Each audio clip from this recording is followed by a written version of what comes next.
नमस्कार, मैं हूं आपके साथ शिखा चौहान और आप देख रहे हैं इस वक्त पीआरबी। चुनाव आयोग ने पहली बार अपने सभी बड़े अधिकारियों के साथ ऑल इंडिया सीईओ बैठक का जो है आयोजन किया गया। ये बैठक जो है पहली बार हो रही है चुनाव आयोग की तरफ से, वो भी उस दौर में जब टीएमसी लगातार चुनाव आयोग पर जो है आरोप लगा रही है। टीएमसी तमाम आरोप लगा रही है चुनाव आयोग को लेकर। उसी वक्त जो है चुनाव आयोग की तरफ से अभी ज्ञानेश कुमार की जो है नियुक्ति हुई और उसके बाद ये बैठक हुई, जिसमें जो है चुनाव आयोग के तमाम बड़े बड़े अधिकारी से लेकर सीईओ से लेकर डीआरओ और ईआरओ तक मौजूद रहे। तो इस बैठक को लेकर क्या कुछ नई अपडेट और तमाम चुनाव आयोग की तरफ से जो है बड़ी बड़ी बातें कही जा रही है, बड़ी बड़ी जो है दावे ठोके जा रहे हैं, इसी पर बातचीत कर रहे हैं हमारे सहयोगी से। क्या कुछ नई अपडेट है? देखिए, नए-नए जो नियुक्त हुए हैं ज्ञानेश कुमार, उनकी चहलकदमी जो जिस तरीके से दिख रही है, उसको लेकर पूर्व जो है, पुराने जो हो गए, जो रिटायर कर गए हैं राजीव कुमार, वो भी परेशान हो गए होंगे कि ऐसा ना हो कि चलते-चलते आगे मामला ऐसा हो जाए कि हम पे जाँच बैठ जाए। हम क्यों ये कह रहे हैं, वो भी आपको बताएँगे, उससे पहले ज़रा समझ लीजिए। देखिए, आज से पहले कभी भी आपने चुनाव आयोग को नहीं देखा होगा कि चुनाव आयोग, चाहे वो राजीव कुमार हो या उससे पहले के कोई हो, किसी भी चुनाव आयोग ने देश भर की इतनी बड़ी मीटिंग जो है एक साथ दिल्ली में 4 और 5 मार्च को जो हुआ वो मीटिंग कभी हुआ, जिसमें आपको आपने बताया सीईओ, डीईओ, ईआरओ सभी लोग मौजूद थे और इन सभी लोगों को निर्देश दिया कि और आगे बैठक कीजिए और सबसे जो है बातचीत कीजिए और जो है जो पार्टियां हैं जो चुनाव लड़ती है उनसे जो है तालमेल बना करके रखिए। क्या आगे बात सभी कही? स्टेट की जितनी भी पार्टियां हैं, जितने भी दल है, उनसे बाकायदा मीटिंग करी और उनकी समस्याओं को सुनी और उस पर जो है चुनाव आयोग काम करेगा, समस्याओं पे दलीलों और रिपोर्ट भी दी जाए, ऐसी तमाम देखिए, बातें कही। बिल्कुल, देखिए पहले राजीव कुमार के कार्यकाल से तुलना कर लेते हैं। महज़ अभी तो उन्हें जुम्मा-जुम्मा 5 दिन हुआ है, लेकिन तारीफ़ करनी पड़ेगी इनकी कि जिस तरीके से ये चुनाव आयोग नियुक्त हुए और उसके बाद जो एक्शन में आ गए हैं, इससे देश की जनता को एक भरोसा चुनाव आयोग पे होगा कि चुनाव आयोग जो पहले था, राजीव कुमार के समय में, देखिए राजीव कुमार के कार्यकाल पे बहुत सवालिया निशान है, क्योंकि उनके कार्यकाल में महत्वपूर्ण चुनाव हुए। 2024 का चुनाव हरियाणा, कई एग्ज़ाम्पल है। आपने देखा कि जम्मू-कश्मीर, महाराष्ट्र और सब में भारतीय जनता पार्टी का अच्छा प्रदर्शन रहा।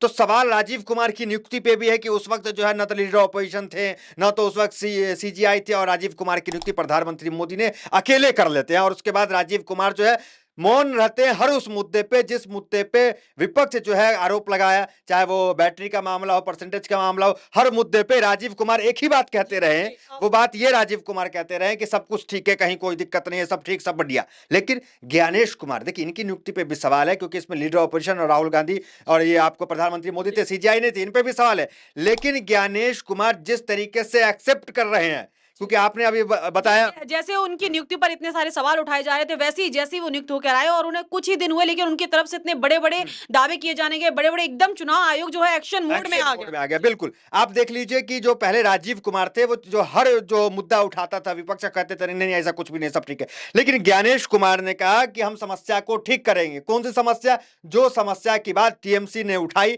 टीएमसी ने क्या उठाया था कि इपिक नंबर सेम है और इपिक नंबर सेम के बाद ज्ञानेश कुमार कहे कि ठीक है, हम मामला देख रहे हैं, मामला को सुधारेंगे और उसके बाद ही तमाम पूरे देश में जो है चुनाव आयोग की बैठक जो इन्होंने जी, बुलाने का काम किया। और जी। जो चुनाव आयोग का सॉफ्टवेयर है, उसको अपडेट करने तक की बात कही गई। बिल्कुल, बिल्कुल, तमाम चीज़ें निकल के आ रही है, मतलब इससे साफ होता है और उन्होंने बड़ा बयान क्या दिया, ज़रा वो आपको हम बताते हैं। देखिए हेडलाइन क्या चल रहा है, अब शिकायत पर तुरंत एक्शन लेगा चुनाव आयोग, सियासी दलों के साथ अधिकारियों को बैठक करने का निर्देश। मतलब अगर कोई शिकायत करता है तो उस पे जो है आप जो है एक्शन लो। राजीव कुमार के कार्यकाल में ऐसा नहीं होता था।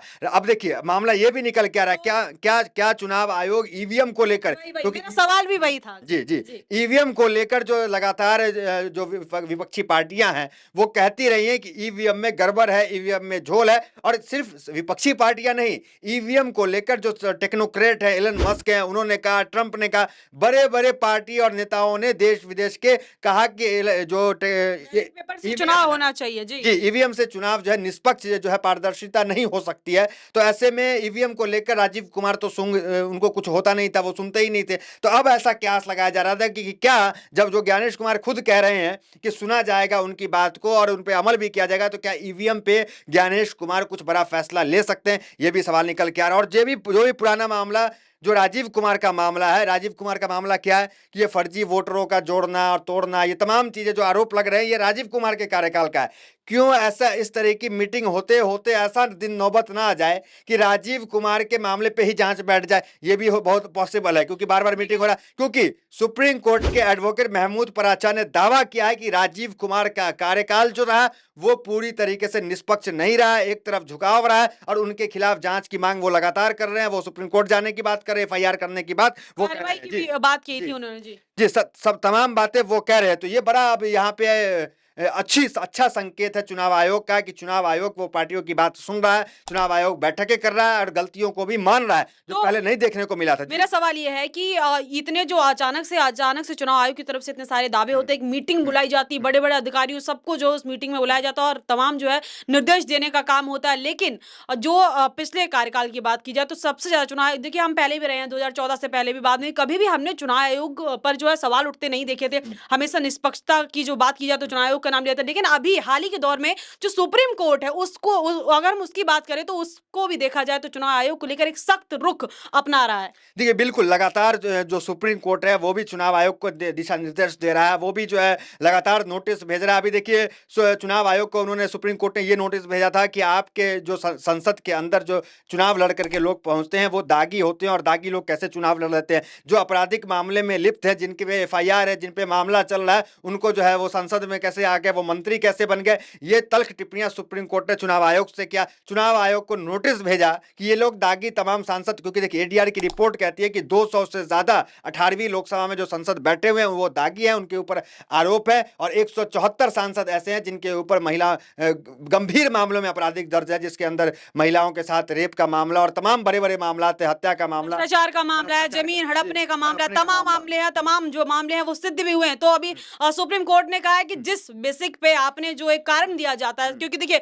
अगर हम बात करें तो कानूनी धारा 11 के तहत जो है चुनाव आयोग के पास अधिकार होता है कि वो किसी भी व्यक्ति का जो है उस पर सजा कम करके, सजा को हटा करके, लेकिन एक वैलिड एक कारण देना होगा चुनाव आयोग, क्योंकि ये कारण है, इसके पीछे जो सजा समाप्त की और हटाई है, वो कारण देने के बाद वो जो देखिए सुप्रीम अयोग्यता है उसको जो है बहाल कर सकते हैं। देखिए सुप्रीम कोर्ट ने मामला ये चल रहा है वहां पर कि जिसके जो दागी सांसद है, जो दागी हैं, जिनके ऊपर आरोप लग रहे हैं, जो गंभीर मामलों में आरोप है, और उनके आरोप लगते हैं तो सिर्फ 6 साल नहीं, अब तक कानून ये था कि 2 साल की जो है आपको जो है सजा अगर होती है तो आपकी सजा चली जाती है और 6 साल तक आप अयोग्य घोषित हो जाते हैं, आप चुनाव नहीं लड़ सकते।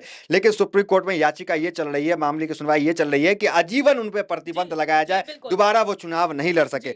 एक प्रावधान है जो चुनाव आयोग के पास कि अगर किसी नेता को 2 साल की सजा हो जाए, 2 साल की सजा होने के बाद वो नेता जो है चुनाव तो नहीं लड़ सकते, संस्था भी रद्द होती है। लेकिन चुनाव आयोग के पास ये पावर था, अधिकार था कि वो एक स्पेशल बूस्टर डोज के तहत कोई कानून लागू कर दे और उसको जो छूट दे दे कि ठीक है जाओ आप चुनाव लड़ो। तो वो आदेश जो है सुप्रीम कोर्ट ने कहा कि ऐसे कौन कौन वो नेता है, ब्यौरा मांगा ब्यौरा आप दीजिए कि किस किस को आपने इस तरह की छूट, इस तरह की आजादी दी कि वो सजा की याफ्ता होने के बाद भी चुनाव लड़ा और संसद तक पहुंचने का काम किया। जी, तो सुप्रीम कोर्ट बहुत सख्त है इस मामले को लेकर सुप्रीम के। कोर्ट वही बहुत सख्ती दिखा रहा है। तो उसी में एक और सवाल मैं आपसे पूछना चाहूंगी कि देखिए अभी तक जो चुनाव आयोग है उसको भी देखिए जो कानून की धारा 11 उसको भी एक अलग पीठ में जो है चुनौती दी गई, उस पर भी जो है बातचीत चल रही है और सुप्रीम कोर्ट ने आदेश दिया कि उस पर भी जांच पड़ताल हो और उसके बाद जो है वो समान रूप से जो है फैसला ले पाए। देखिए कानून की धारा जो 11 जिसमें चुनाव आयोग सजा कम करके किसी भी मंत्री को जो है बहाली दे सकता है और जो है चुनाव लड़ने के योग्य जो है घोषित कर सकता है, उस पर भी जो है उस पर भी याचिका डाली गई। हालांकि अश्विनी उपाध्याय ने आज याचिका नहीं डाली, उनकी याचिका सिर्फ इतनी है कि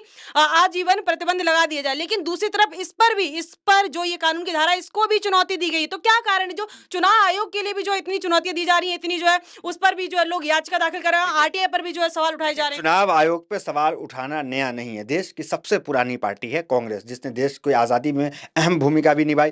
कांग्रेस जो है जब चुनाव हारती है तो वो क्या कहती है कि जैसे अपोनेंट जो जीती है वो उसकी लोकतंत्र की जीत नहीं है, तंत्र की जीत है, तंत्र ने जो है हमें हरा दिया है, इस तरह की बात कांग्रेस कहती है। सुप्रीम कोर्ट जाती है, चुनाव आयोग जाती है। चुनाव आयोग पहले वाले क्या थे आपको पता है, राजीव कुमार, वो किसी के सुनते ही नहीं थे, वो जो है उस तरह के जवाब उनकी तरफ से नहीं आता था, ये आरोप जो है वो पार्टियां लगाया करती थी। लेकिन अब जो है उम्मीद की कुछ किरण दिखी है, अब जो है ज्ञानेश कुमार के रूप में, हालांकि इनके बारे में भी कहा जाता है कि ये अमित शाह के बहुत खास है, अमित शाह के करीबी है, और ये जो है बहुमत के आधार पर, क्योंकि अमित शाह और प्रधानमंत्री मोदी बहुमत में थे, लीडर ऑपोजिशन मौजूद थे नियुक्ति में, लेकिन उनकी बात कोई नहीं सुनी, उन्होंने कहा, विरोध जताया था। मेरा एक और सवाल है इसी को लेकर, आखिरी सवाल आपसे पूछना चाहूंगी कि जो ये ज्ञानेश कुमार की जो तारीफ तारीफ की जा रही है ज्ञानेश कुमार के बारे में, जो अच्छे-अच्छे बातें बोली जा रही हैं, चुनाव आयोग की तरफ से इतने बड़े-बड़े जितने भी ये फैसले लिए गए, जितनी भी मीटिंग हुई, सबका जो है सबका श्रेय ज्ञानेश कुमार को दिया जा रहा है। तो सवाल मेरा ये है कि यह ज्ञानेश कुमार की ये कोई मजबूरी है?